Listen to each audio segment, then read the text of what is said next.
Hi folks, welcome to my channel, The Average Dermadoc. Let's begin the show. Embryology of skin and anatomy of epidermis. Coming to introduction to skin, it is the largest external organ of the body, large enough to contribute to 20% of the total body weight and large enough to cover 2 meter square of the surface area of human body. It is of two types. One is hairy skin, that is present almost all over the body except over palms and soles. You can see here there is no hair at all. This non-hairy skin is also called as glabrous skin. It is the thickest part of the skin because it has an extra layer called stratum lucidum, which is lacked by the rest of the hairy skin. Only non-hairy skin contains stratum lucidum. This non-hairy skin also contains ridges and grooves. Study of the patterns of ridges and grooves is called dermatoglyphics. Why there is a separate branch to study this pattern? Because it is unique to each individual. This uniqueness helps police to identify criminals based on the fingerprints found at the crime spot. Coming to development of skin, it takes place in three distinct stages. Number 1, specification. 2, morphogenesis. 3, differentiation. Coming to specification, it occurs during embryonic period, that is until 2 months there will be specification, nothing but the process of commitment. Ectoderm lateral to neural plate commits to form epidermis. Neural crest cells and mesenchymal cells commits to form dermis. At third week, that is during gastrulation, this prospective epidermis, that is prospective means future, it has committed to form epidermis. So in future it is going to form epidermis. So this tissue, prospective epidermis and prospective dermis, comes in contact with each other, that is juxtapositioning, occurs at third week. This double-edged arrow mark is nothing but juxtapositioning of prospective epidermis, prospective dermis at third week, that is during gastrulation, leads to development of skin. At third week, during gastrulation only, ectoderm will have capacity to form two structures. One is neuroectoderm, another one is epidermis proper, nothing but multiple layers of keratinocytes. This fate is decided by WNT signaling. If WNT signaling is present, ectoderm will form epidermis. If WNT signaling is absent, it will form neural crest cells, which leads to formation of melanocytes, dermis of the face and upper anterior scalp. Apart from this, rest of all the dermis is mainly derived from mesenchymal tissue, that is nothing but mesoderm. What happens if WNT signaling is there? It will inhibit fibroblast growth factor and promotes bone morphogenic protein, leading to formation of keratinocytes, nothing but epidermis. If WNT is absent, there is no one to stop fibroblast growth factors, ultimately leading to formation of neural crest cells, going to form melanocytes, dermis of face and anterior scalp. Simple, clear? E for ectoderm, E for epidermis. In the presence of WNT signaling. If WNT signaling is absent, neural crest cells, melanocytes and dermis of face and scalp. Mesoderm, dermis. Coming to morphogenesis, second stage. Until now 2 months finished. Starting from again 2 months to 5 months in early fetal period. Morphogenesis means whatever the tissue decided committed to form, it will happen here. See, committed tissues begins to form their specialized structures, like in epidermis, epidermal stratification, that is multiple layers of keratinocytes, and appendages formation like hair, nail, sweat glands.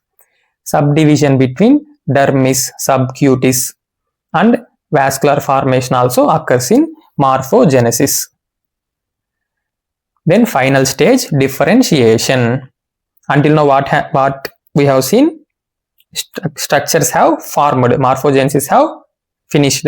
Now in late fetal period, that is from 5th month to 9th month, that newly formed specialized tissues further develops and assumes their functional mature forms. They will attain maturity here in differentiation. But some events like full functional maturity of cutaneous vasculature and innervation of skin, including sweat glands, occurs only after birth. See, clear? 3 stages. One is commitment, specification. Another one is fulfillment of the commitment, forming specialized structures, morphogenesis. Third one is after fulfilling the commitment, now it starts its functioning, mature functioning. Coming to milestones, at what period what will happen? Milestones in embryonic development of the epidermis at the 3rd week. Already we have discussed during gastrulation, 3rd week, there will be a single layer of glycogen filled germinative or basal cells. At 6th week, this single layer will become double cell layer, another extra layer covering this germinative or basal cells. Why it is called germinative cells? They have the capacity to divide. What is this double cell layer? Extra layer is nothing but periderm, protecting the underlying germinative cells or basal cells from amniotic fluid surrounding the fetus. It will protect until this skin becomes keratinized. Once the skin gets keratinization done, periderm gets sheds off into the amniotic fluid. So periderm is a transient layer. When keratinization will get completed? Exactly at 24 weeks. After that, periderm will get sheds off into the amniotic fluid. At 8 to 11 weeks, intermediate cell layers will form. As of now, we have germinative or basal layer, periderm. In between, intermediate layer is now developed. Then at 12 to 16 weeks, more and more cells appear in intermediate cell layer, forming 2 extra layers, that is spinosome layer and granulosome layer. This S plus G represents spinosome and granulosome layer. After that, 16 to 26 weeks, this newly formed multiple cells will become thicker. Simple. First germinative layer, above that periderm. In between these two, intermediate layers will come at 8 to 12 weeks. Then 12 to 16 weeks, they will form more and more cells, forming 2 more layers, spinosome, granulosome. Then they will become thicker. After that, only 1 layer is left out, that is stratum corneum. That will also develop at 22 to 24 weeks. That is completion of epidermal keratinization. That's it. Once keratinization is done, periderm has no work left. It will shed off, cast off into the amniotic fluid. Here you can see at 24th week, periderm is cast off into the amniotic fluid. Periderm along with lanugo, sebum forms vernix caseosa, a protective biofilm present even after birth. WHO recommends to leave that vernix caseosa as it is for at least 6 hours because they have natural moisturizing property, antimicrobial property, and also helps in maturation of barrier function of the skin. So there is no need to wipe immediately all the vernix caseosa present on the skin. That is nothing but periderm still attached greasy layer on the skin. Finish development of the skin. Next, anatomy of epidermis. Epidermis is nothing but an epithelium. It is a keratinized, stratified, squamous epithelium. If an epithelium has multiple layers, it is called stratified epithelium. Now we will give a name to it based on the topmost layer. Here the topmost layer is squamous epithelium. It is having cornification also. It is a cornified squamous epithelium. That's why it is called keratinized, stratified, squamous epithelium. that is terminally differentiated, which renews continuously. If an organ has to renew itself, it must possess mitotically active stem cells. Here they are present in germinative layer, that is nothing but stratum basale. So it has the capacity to renew itself. That's why it is renewing itself continuously. It also forms derivative structures like sebaceous glands, sweat glands, hair and nail, which extends into the dermis. This arrow mark indicates these derivative structures of epidermis will also extend into the dermis. You can see hair is extending into the dermis, sweat glands also will extend into the dermis. Thickness of epidermis is highly variable. Thinnest over eyelids, thickest over palms and soles. I have already told the reason. That is because of an extra layer called stratum lucidum. Coming to cells of epidermis. Epidermis is made up of billions and billions of keratinocytes. That's why here 95% of the cells are of keratinocytes, which synthesizes keratin. It may be soft keratin for skin, hard keratin for hair and nails. Rest of the 5% are not keratinocytes. That's why they are called non-keratinocytes. They are melanocytes, Merkel cells and Langerhans cells. Melanocytes are derived from neural crest cells. Langerhans cells are also dendritic cells, same like melanocytes, but they are derived from bone marrow, that is mesoderm, and travel a long way along the circulation, comes and settles in the epidermis. Entire epidermis is derived from E for epidermis, E for ectoderm, except one cell, that is Langerhans cell. It is coming from bone marrow, that is mesoderm. Keratinocytes progressively moves outwards from their attachment, that is basement membrane zone, forming several layers. We will name this layer based on morphological grounds and we will divide them also based on morphological grounds. First, lowermost layer, which is present as a base, that's why it is called stratum basale. It also contains mitotically active stem cells, so it is able to germinate. That's why it is also called stratum basale or stratum germinativum. It divides exactly at 18th to 19th day. It will divide and form new keratinocytes.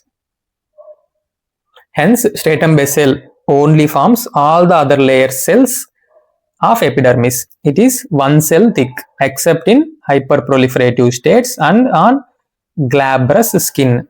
Glabrous skin is already the thickest part of the skin because it contains stratum lucidum and also here it is containing 2 to 3 cell thick stratum basale.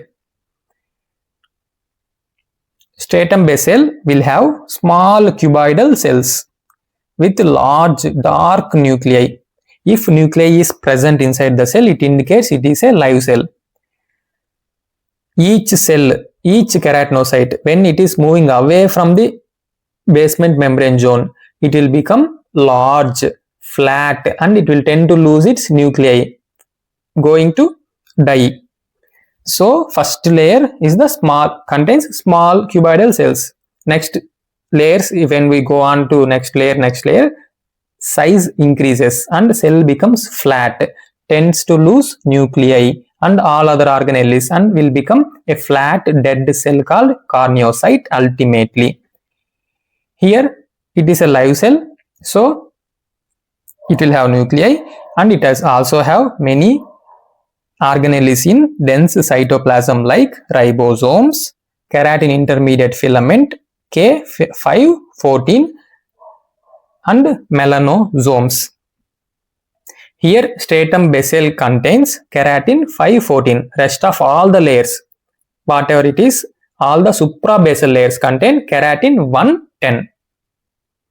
Only basal contains keratin 514. It will take part in formation of basement membrane zone. Then next layer, above stratum basale, stratum spinosum, also known as prickle cell layer. It is 8 to 10 layers thick. Why it is called spinosum? Because it has spine-like appearance of cell margins. which indicates abundant desmosomes. Desmosomes are attachment complexes between two cells. If there are abundant desmosomes between two cells, they will be appearing like, margins will appear like spines because of pulling effect of desmosome. If desmosome gets detached or disintegrated, that pulling effect will go and that shape will become circular. That is nothing but acantholytic cell. Here the shape is polyhedral with round nucleus. Nucleus is present, it is a live cell. Contains keratin intermediate filament 110. I already told you all the suprabasal layers will have 110 keratin.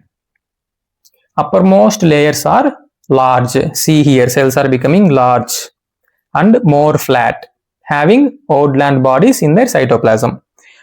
Upper layers of stratum spinosum has started the process of becoming large, flat. Then the immediate above layer, stratum granulosum, also known as granular layer, 2 to 5 layers thick. Why it is called granular layer? It has intracellular basophilic keratohyalin granules, lamellar granules, also known as woodland bodies, lamellar bodies, membrane coating granules, cementosomes. Multiple names are there for lamellar granules.